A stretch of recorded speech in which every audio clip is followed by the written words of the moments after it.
Cerita mempersembahkan Sabda Pandita Ratu.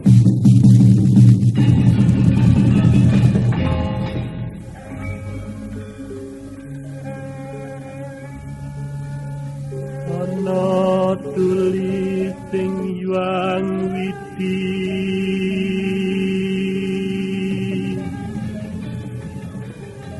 yen wong sabar lan narima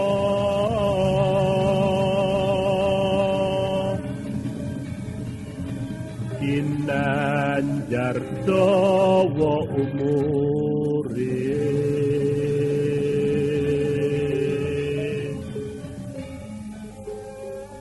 sugih kadang pawong mitra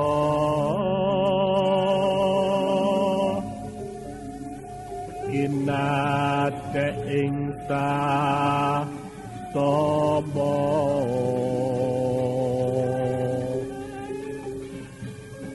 lamun lara wong iku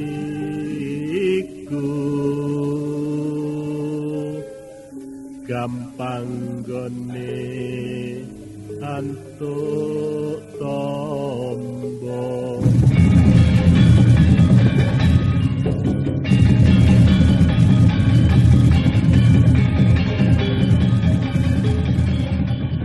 Sabda Pandita Ratu, sebuah kisah penuh dilema, tragedi cinta anak manusia, perebutan tahta, mabuk harta dan duniawi, serta silaunya kehormatan, di mana keangkara murkaan merajalela karena dendam yang membara.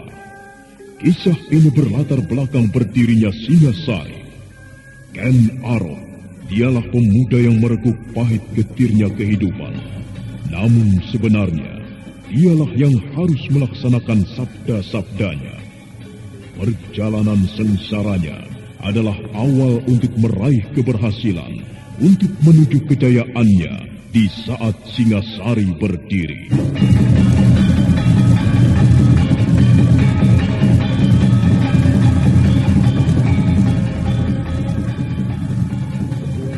Paman memperhatikan wujud pemilik kapal itu? Iya, orang itu bernama Barat Maut. Mengapa? Dari mana Paman bisa mengetahui namanya? Di antara anak buahnya ada yang menyebut nama itu. Mengapa dengan orang itu, Badrawati? Wajahnya seram, Paman. Matanya hilang sebelah. Ada bekas luka yang melintang di keningnya.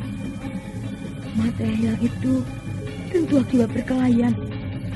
Kemudian tangan kanannya putus, Paman. Tangan itu kemudian diberi kait, bukan? Iya. Ada bekas darah yang mengering pada kaitan itu, Paman.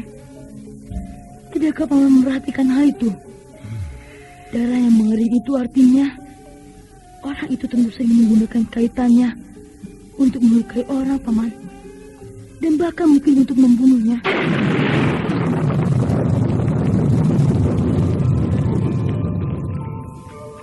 Sabda Pandita Ratu. Naskah ditulis oleh Pondra Swastilangit, diolah oleh Agung Bahrodi, didukung oleh artis-artis terkemuka Ferry Fadli, Ali Ermawati, M. Abud, Ivone Rose, dan lain-lain. Teknik dan montase Ibing Arifin, dengan sutradara Dian Pertiwi.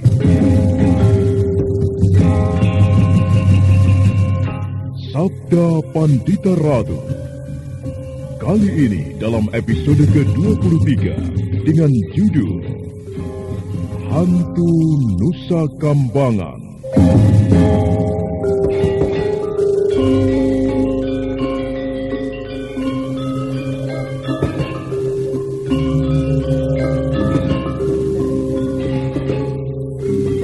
Dalam seri ke-675 ini dengan para pemain Norman sebagai Badrawati, Ivone Rose sebagai Pinaka Swasti Ratu, Yati Indra sebagai Tawang Alun, Arya sebagai Gelung Keling, Wenda Lubis sebagai Lare Angon, dan Asti Suhastra, pengantar cerita.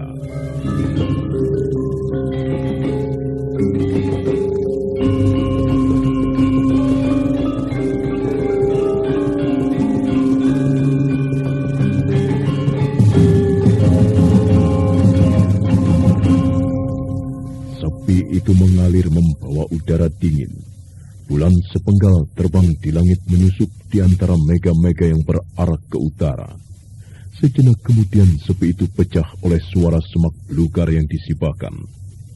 Ki Gelung-Geling bersama Galuh Titis dan Tawang Alun datang mendekat. Lare Angun masih tetap memegang sebuah pisau dan selembar kulit kambing. Sandiwara Radio ini masih Anda dengarkan di channel YouTube Satria Collection. Jangan lupa tekan tombol like dan subscribe.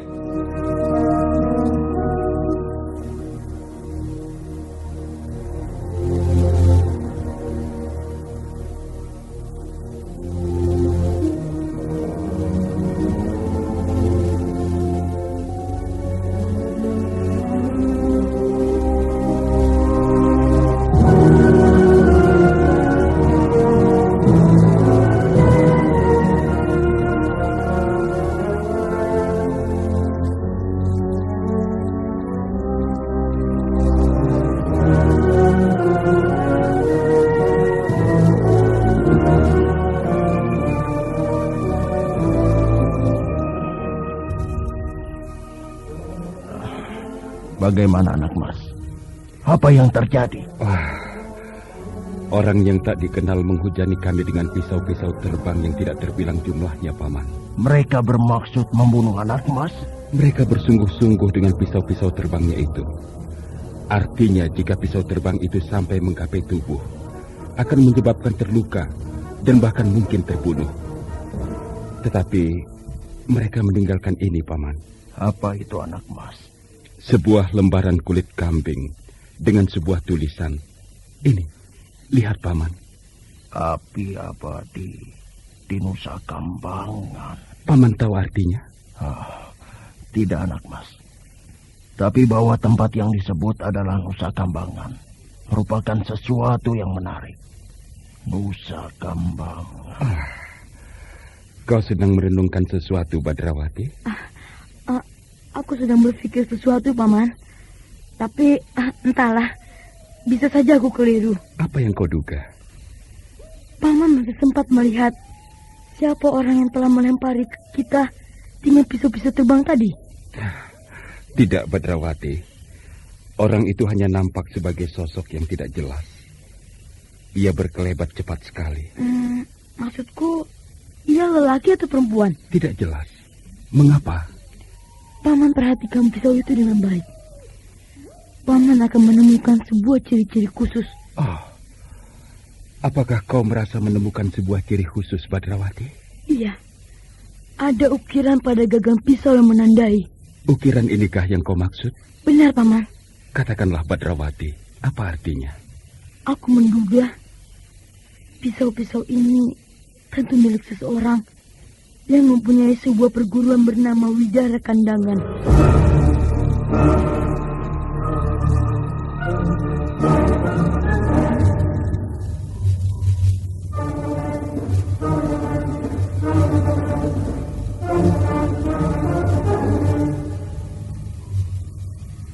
Paman pernah mendengar nama perguruan yang aku maksud itu? Iya. Oh, dia ada di sini. Diakah yang melakukan? Mungkin iya. Akan tetapi mungkin juga dugaanku keliru.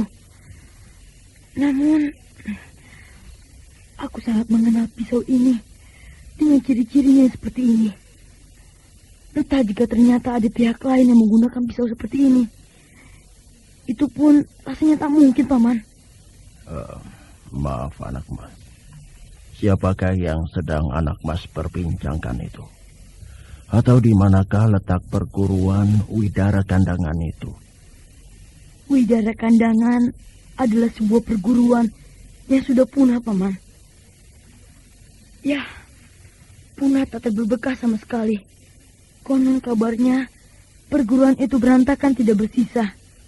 Adalah karena perbuatan Durga Prabandari yang memiliki 3 buah mata itu. Lantas siapa pimpinan perguruan itu? Dewi Pinaka Swasti Ratu.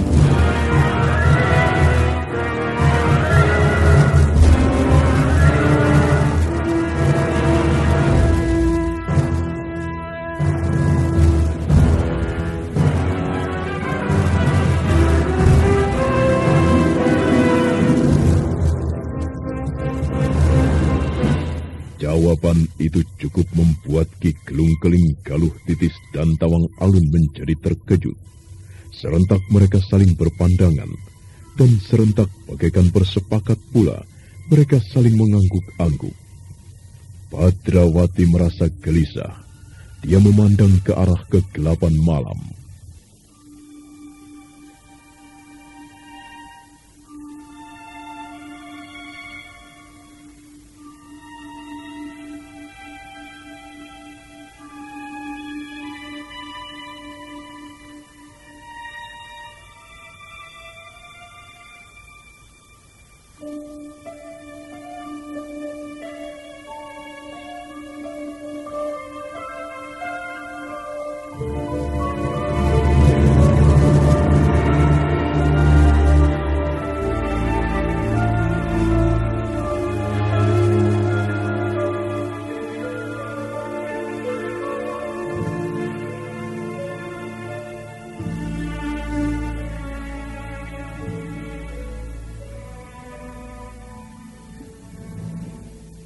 Menarik sekali. Temuan ini sungguh-sungguh menarik. Bagaimana menurutmu, Badrawati? Bila benar yang melakukan tadi adalah Bibi Pinaka, tentu ia telah memberikan sebuah petunjuk kepada kita. Api abadi di Nusa Kambangan. Berarti kita memang harus pergi ke Nusa Kambangan. Lalu ada apa di sana? Tapi bagaimana kalau pelempar pisau itu bukan dia? Juga tetap merupakan sebuah hal yang menarik.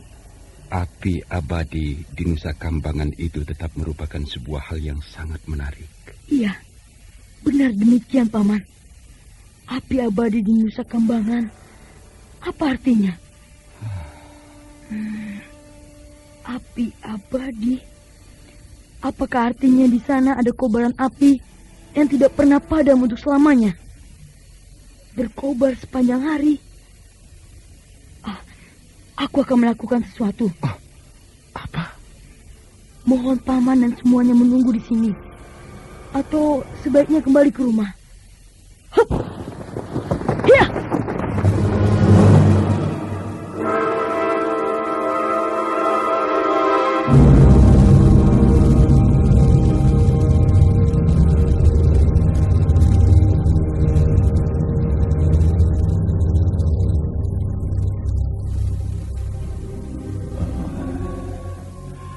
Akan pergi kemanakah dia, anak mas? Mungkin menemui pemilik pisau ini, Paman. Atau mungkin untuk sesuatu yang lain yang kita tidak tahu. Bocah itu luar biasa. Kau merasa heran, Tawang Alun? Benar, Paman. Ia masih bocah. Tetapi... Tetapi kenapa menurutmu? Ia masih bocah. Seharusnya dalam umurnya yang sekian itu, ia asyik dengan dunia anak-anak. Bermain-main dan sebagainya. Namun nampaknya... Nampaknya bagaimana? Maaf. Katakan saja, Adi Tawang Alun. Ia seorang bocah yang luar biasa sekali. Yang kehilangan sebagian besar dunianya. Yang terperosok ke dalam persoalan yang tidak pernah dibayangkan sebelumnya. Bahkan menurutku, bocah itu patut dikasihani. Terima kasih, Adi. Aku juga menyimpan perasaan serupa. Ada kalanya aku justru merasa iba. Karena bagaimanapun juga, ia masih anak-anak yang tidak sepatutnya menyangka beban yang demikian beratnya. Mari, Paman. Sebaiknya kita tinggalkan tempat ini.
Dalam pada itu, sesosok tubuh telah meloncat dengan cepat, susul menyusul bagaikan bayangan hantu.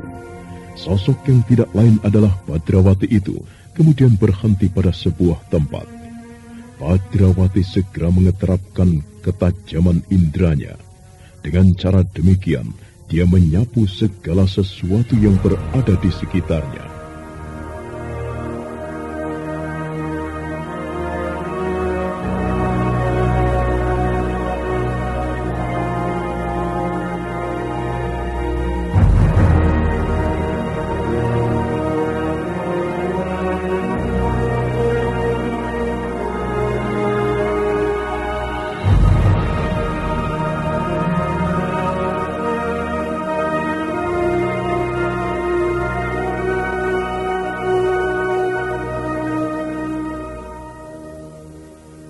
Bibi Pinaka. Oh, benarkah Bibi Pinaka yang melemparkan pisau-pisau tadi? Semoga saja benar Bibi Pinaka yang melakukannya. Aku berharap Bibi Pinaka mampu menangkap Aji Pamalingan yang aku kirimkan ini. Dan Bibi Pinaka bersedia menemuiku.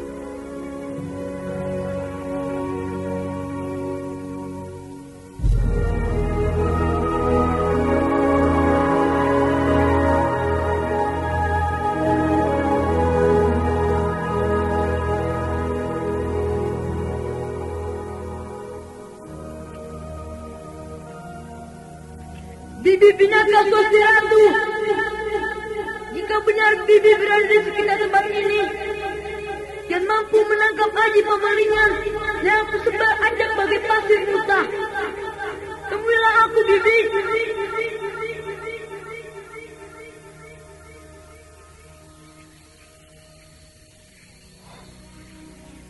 Tidak ada jawaban. Aji Pamalingan yang telah aku kirim tidak mendapatkan jawaban. Jika bukan Bibi Pinaka, lalu siapa yang mengirimkan pisau-pisau terbang yang sangat aku kenal gagahnya itu? Badrawati?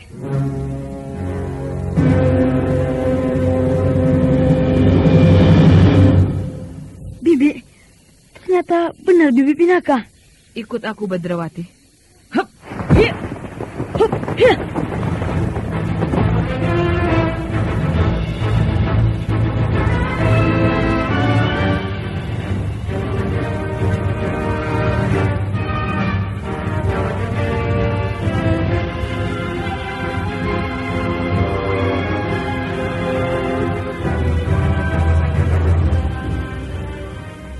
Dengan gesit dan terengginas bagaikan burung sikatan, Badrawati melenting menyusul Pinaka yang telah mendahului terbang di kegelapan malam. Kedua sosok tubuh itu ternyata menuju pelataran Candi Prambanan. Perasaan Badrawati meluap dan matanya berkaca-kaca memandang wujud Pinaka Swasti Ratu yang compang-camping tidak karuan wujudnya.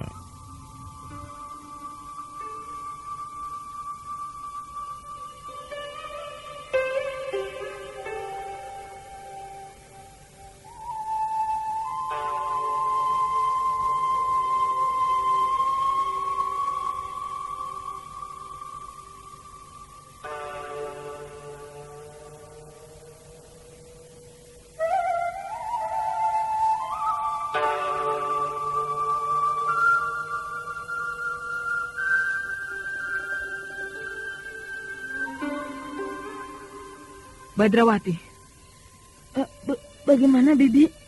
Bibi tidak mengira akan melihatmu di sini. Bagaimana dengan anakku? Ceritakan. Bagaimana dengan para Meswara?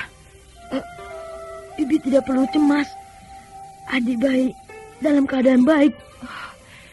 Di mana dia sekarang, Badrawati? Sebaiknya aku tidak mengatakannya kepada Bibi. Di mana adik bayi disembunyikan. Maafkan aku, Bibi. Mengapa? Alasannya, hal itu akan membahayakan keselamatan adik bayi. Tapi percayalah, Bibi, adik bayi berada dalam sebuah perlindungan yang kuat, di mana Durga Prabandari itu tidak akan mampu menjamahnya. Bagaimana keadaannya? bisakah kau menceritakan pada Drawati? Bagaimana kalau ia haus? Bagaimana dengan kebutuhannya? Bibi tidak perlu mencemaskan hal itu. Jika Adibayi merasa haus dan lapar, Bibi tidak perlu mencemaskannya. Karena ada seorang perempuan yang mampu memberikannya. Perempuan? Siapa dia, Badrawati? Di antara kami berlima yang memiliki Raja Kalacakra, terdapat seorang perempuan. Namanya Bibi Nawang Gumilang.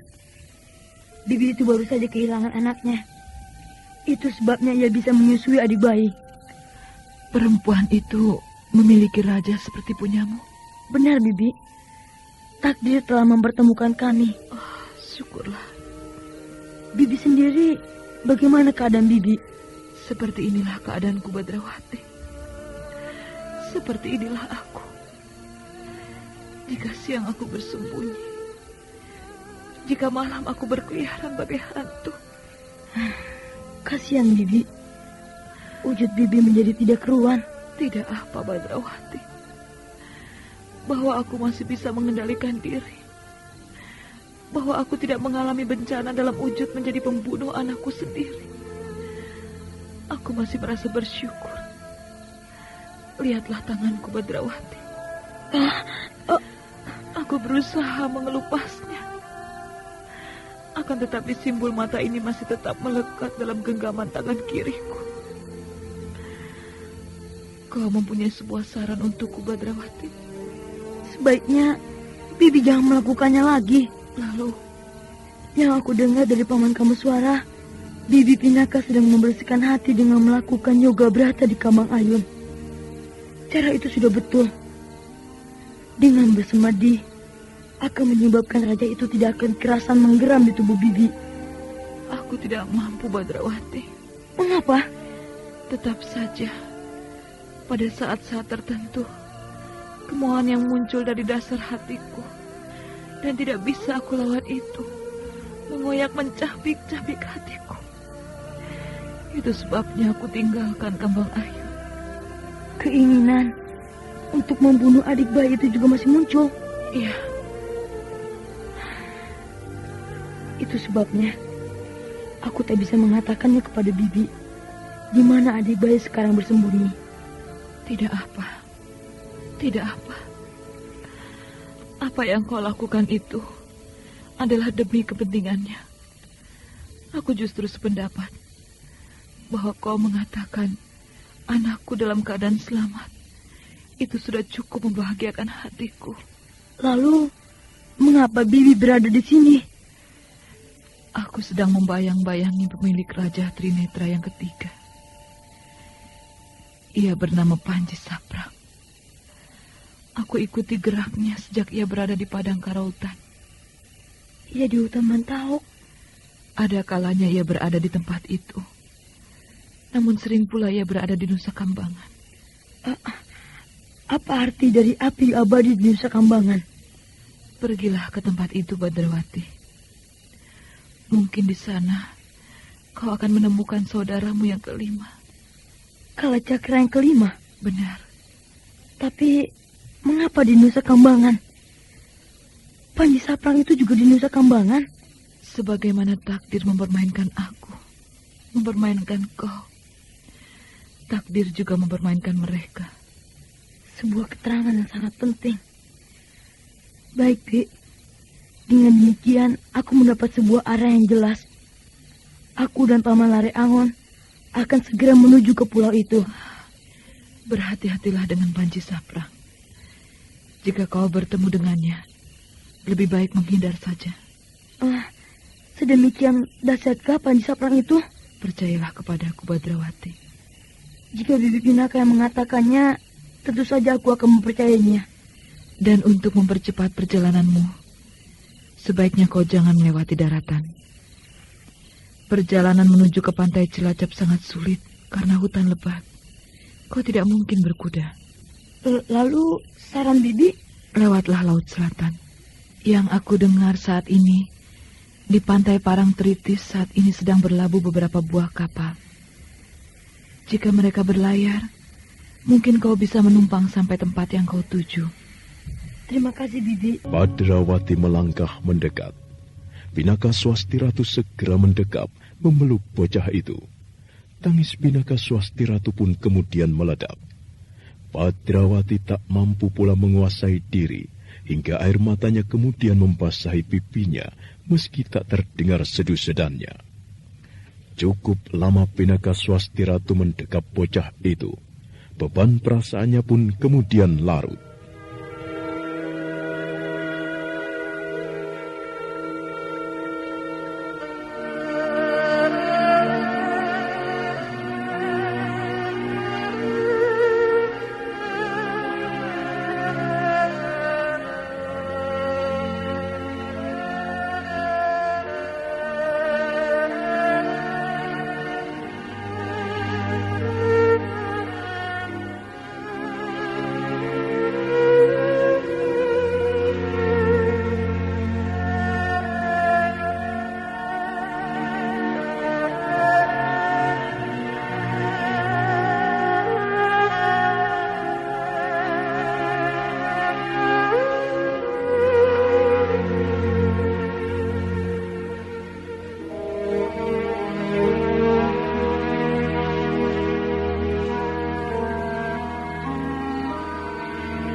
Badrawati, Bagaimana, Bibi? sebenarnya Bibi merasa kasihan kepadamu. Tidak seharusnya masalah yang aku hadapi akan melibatkan dirimu. Aku ikhlas, Bibi. Bibi jangan berkata begitu. Selamat jalan, Badrawati. Aku mohon doa dan restumu, Bibi. Aku berdoa untukmu, Badrawati. Nah, selamat tinggal. Hiya!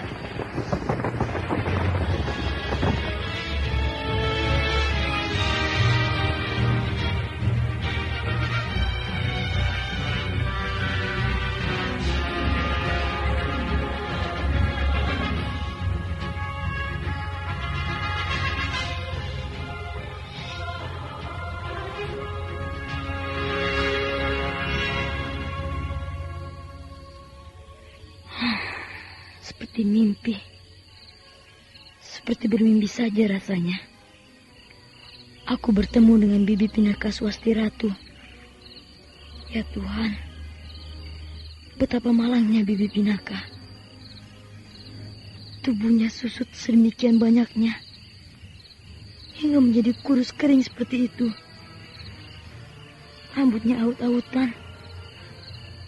Bahkan barangkali untuk mandi membersihkan dirinya pun Bibi Pinaka tak sempat melakukannya. Tak pernah terpikir untuk merawat diri sendiri. Pakaiannya compang-camping seperti gelandangan. Kasihan Bibi Pinaka. Sampai kapan penderitaannya itu akan berakhir? Sampai adik bayi menjadi pemuda dewasa. Itu lama sekali. Sangat lama. Dalam waktu beberapa bulan saja, keadaan Bibi Pinaka sudah menjadi seperti itu. Lantas, bagaimana jika waktu bergeser hingga 20 tahun? Tak mustahil keadaan yang sangat tidak akrab ini akan membuat Bibi Pinaka menjadi gila. Benar-benar gila dalam arti yang sebenarnya. Oh, kasihan Bibi Pinaka. Ia harusnya menetei anaknya. Bagaimana perasaannya jika naluri untuk menyusui bayinya itu muncul? Sementara yang akan disusuinya tidak ada di sampingnya. Kasihan Bibi Pinaka.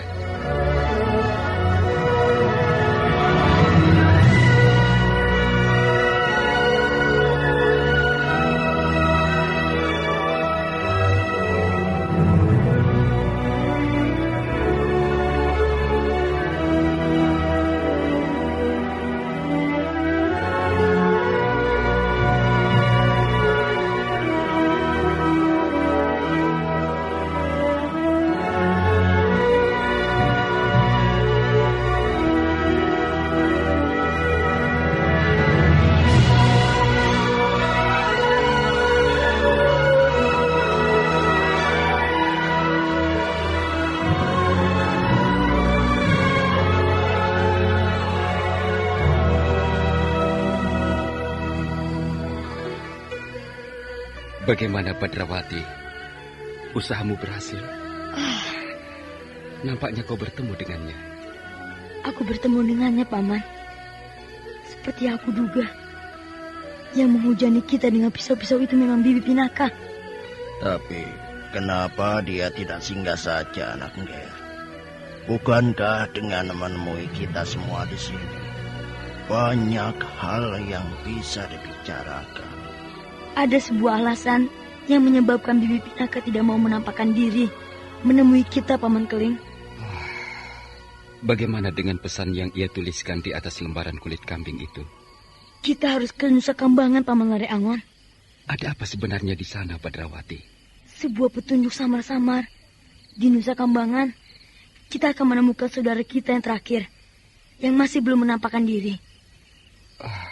Lalu? Bibi Pinaka menyarankan kepada kita agar menuju ke pesisir selatan. Di sana ada sebuah desa pesisir bernama Parangtritis. Saat ini di tempat itu ada beberapa buah kapal dagang. Kita bisa menumpang kapal itu menuju Nusa Kambangan.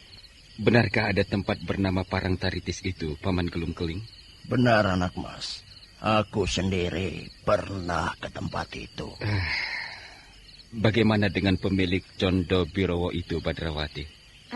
Bibi Pinaka mengatakan jika kita bertemu dengannya, sebaiknya kita menghindarinya. Nampaknya Bibi Pinaka memang terus membayangi Trinetra yang ketiga itu. Dan bagaimana dengan hutan Mentauk? Bibi tidak menyebut apapun tentang hutan Mentauk. Baiklah. Nampaknya kita tidak perlu menunda lagi. Bagaimana, Paman? Apakah Paman akan tetap ikut bersama kami berdua menuju Nusa Kambangan? Aku akan mengantar anak mas sampai di Nusa Kambangan. Perjalanan menuju ke Parangtritis maupun ke arah barat melalui jalan darat tetap akan melewati hutan Mentauk. Aku ikut, aku juga. Aku ingin ikut ke Nusa Kambangan. Tolonglah aku Kisanak Lare Angon dan Adi Badrawati. Izinkan aku untuk ikut bersama kalian berdua menuju pulau Nusa Kambangan itu. Perjalanan yang akan kami tempuh adalah bukan perjalanan yang menyenangkan, Adi Tawang Alun. Aku tahu, aku mengerti. Namun aku siap dan aku berjanji. Aku tidak akan merepotkan. Aku juga, aku tak akan merepotkan. Bibi berdua sudah pernah naik kapal? Aku belum pernah, Badrawati. Konon kabarnya ombak laut selatan sedemikian ganasnya. Bibi akan tersiksa oleh perjalanan itu. Perut bagaikan diaduk. Dan perjalanan itu akan menyebabkan Bibi mabuk dan muntah. Keadaan itu akan terus berlangsung selama berada di atas ombak. Belum lagi jika sampai terjadi badai. Ombak bergulung hingga setinggi pohon kelapa. Jika kemudian kapal terbalik, maka ilmu kanuragan yang setinggi apapun tidak bisa dipergunakan menghadapi kekuatan badai dan prahara yang dahsyat. Tidak apa-apa, aku tidak takut. Izinkanlah kami ikut. Bibi berdua tidak takut menghadapi hal yang aku sebutkan tadi. Aku percaya, namun masalahnya bukan hanya sekedar tidak takut. Yang kami bayangkan, Bibi berdua tentu akan menjadi beban bagi kami, membuat kami repot. Baiklah, nampaknya Bibi berdua bagaikan batu karang yang keras.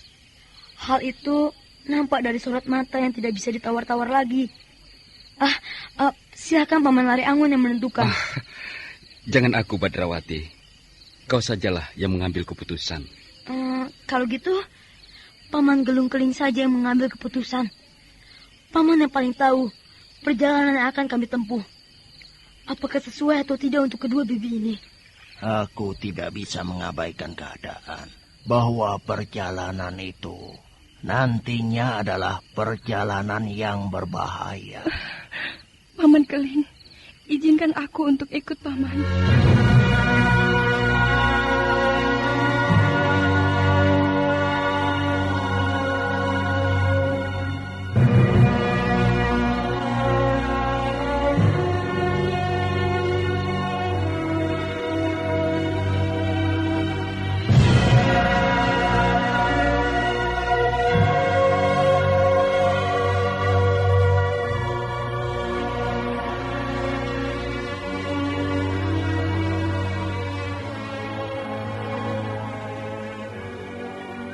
Maka demikianlah, di tengah malam yang tergelincir dari pusatnya itu, kemudian dipecahkan oleh derap 5 ekor kuda. Mereka memacu kudanya bagaikan berburu cepat terhadap sang waktu. Di depan sendiri, Badrawati dengan kuda putihnya melesat bagaikan angin, diikuti di belakangnya oleh Galuh Titis dan Tawang Alun berkuda berjajar. Dan di belakang mereka, Ki Gelung Keling dan Lare Angon terus membayangi, hingga kemudian sampailah mereka di tepi hutan Mentau, jauh di arah barat dari Prambanan. Bulan yang hanya sepenggal itu jauh berada di belahan langit barat.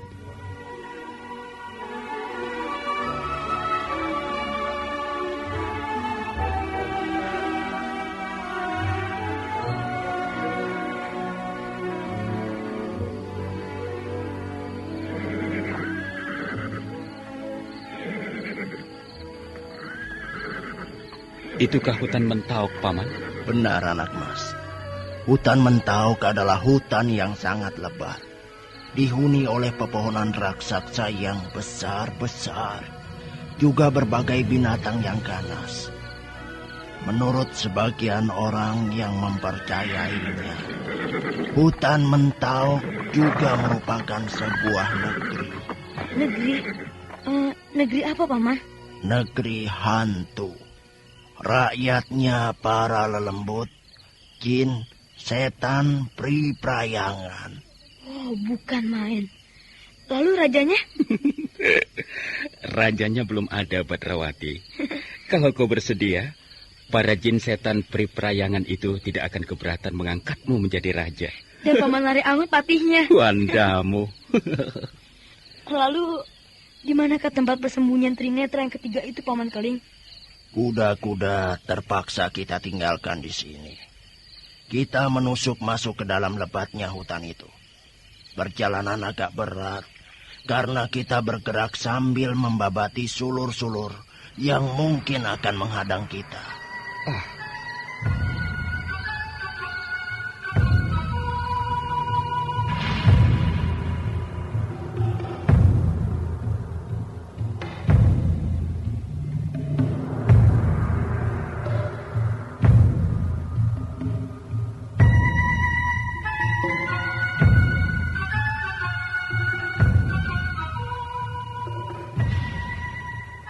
Kuda-kuda pun kemudian mereka ikat pada sebatang pohon.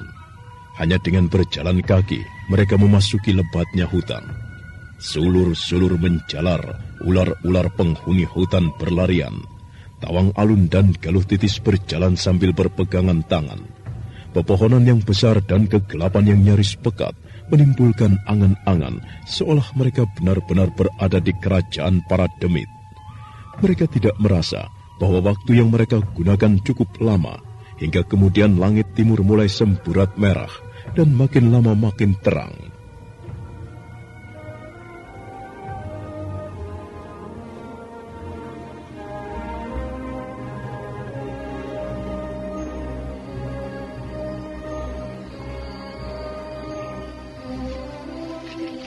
Kenapa berhenti, Paman? Tempat yang kita tuju dari sini sudah kelihatan, anak mas.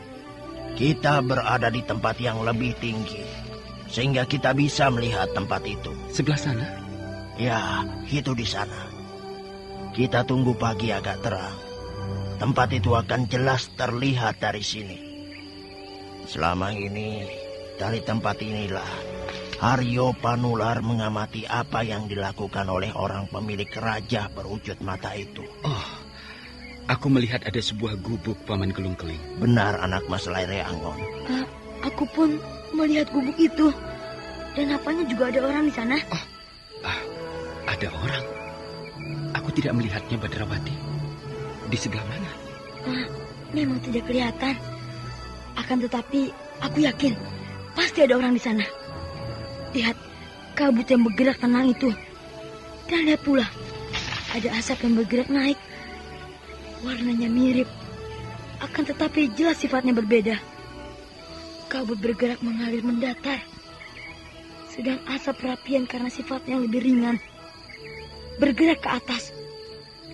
Artinya, dengan adanya asap, pasti ada api. Dengan adanya api, Pasti ada orang di sana. Jeli juga matamu, Badrawati. Apakah dengan demikian berarti orang itu berada di sana? Dia yang membuat perapian yang hanya nampak asapnya itu. Apakah Panji Saprang itu mempunyai teman, Paman Keling? Iya, 2 orang lelaki. Selama ini ada 2 orang lelaki yang menemaninya.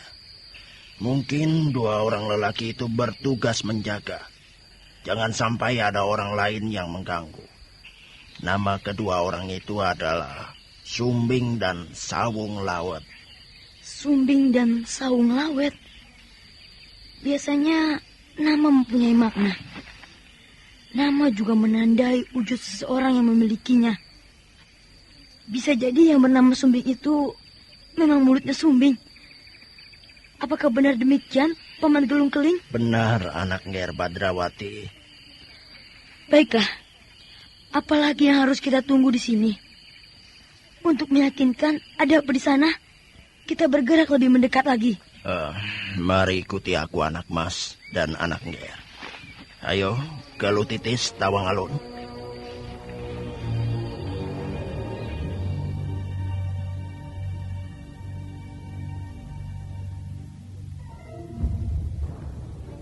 Tawang Alun dan Galuh Titis melihat sebuah kenyataan bahwa memasuki hutan belantara ternyata bukan merupakan sebuah pekerjaan yang ringan. Mereka harus cermat memperhatikan keadaan di sekitarnya. Karena jika mereka lengah, seekor ular yang tidak jelas keberadaannya bisa saja menyambar mereka. Setelah berjalan memutar mengikuti Ki Gelung Keling, akhirnya mereka sampai di suatu tempat yang agak lapang. Sandiwara Radio ini masih Anda dengarkan di channel YouTube Satria Collection. Jangan lupa tekan tombol like dan subscribe.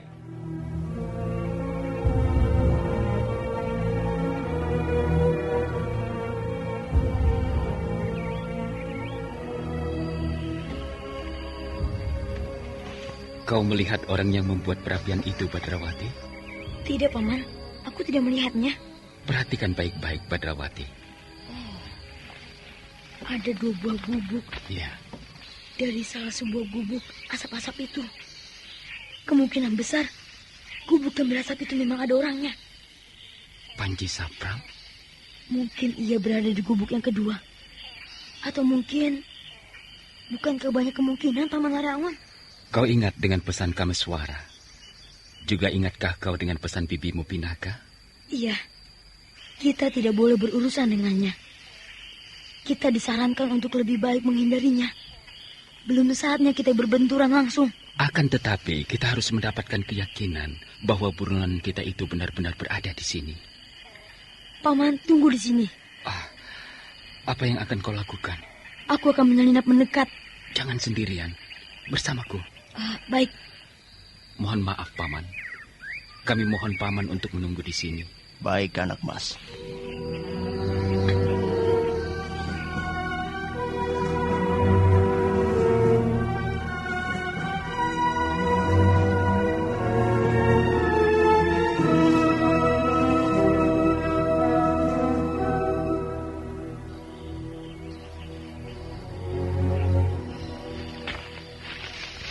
Ayah.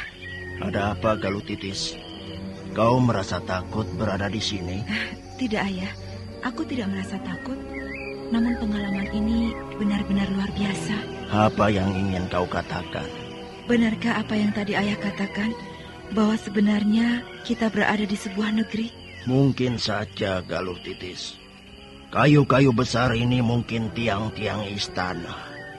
Kita melihatnya sebagai pepohonan yang tumpang tindih. Akan tetapi di mata para lelembut, semuanya ini merupakan istana yang indah. Tetapi, apakah tempat ini benar-benar merupakan sebuah istana? Lupakan dulu pikiran itu, Galuh Titis. Kita bicarakan hal itu di lain kali saja. Siapa tahu pembicaraan kita ini didengar oleh para lelembut dan mereka mengundang kita.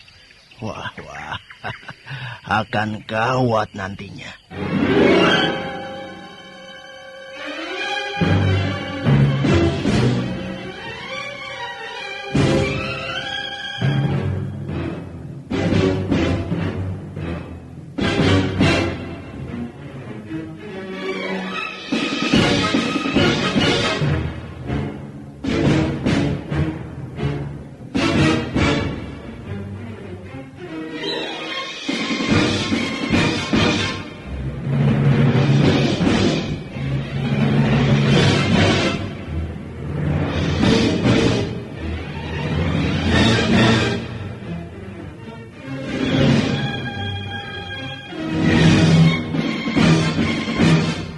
Lalu Titis terdiam. Gadis itu kembali menebarkan pandangan matanya ke segala arah. Pepohonan nampak besar-besar. Gadis itu berdesir ketika melihat di sebuah ketinggian dahan nampak ada sesuatu yang membelit batang. Ketika diperhatikan dengan seksama, sesuatu itu ternyata seekor ular yang sangat besar. Nah, apa yang akan dilakukan Badrawati dan Lare Angon? Dan bagaimana pula dengan Panji Saprang? Saudara pendengar, untuk mengetahui jawabannya, ikutilah kelanjutan kisah ini pada seri berikutnya. Sampai jumpa.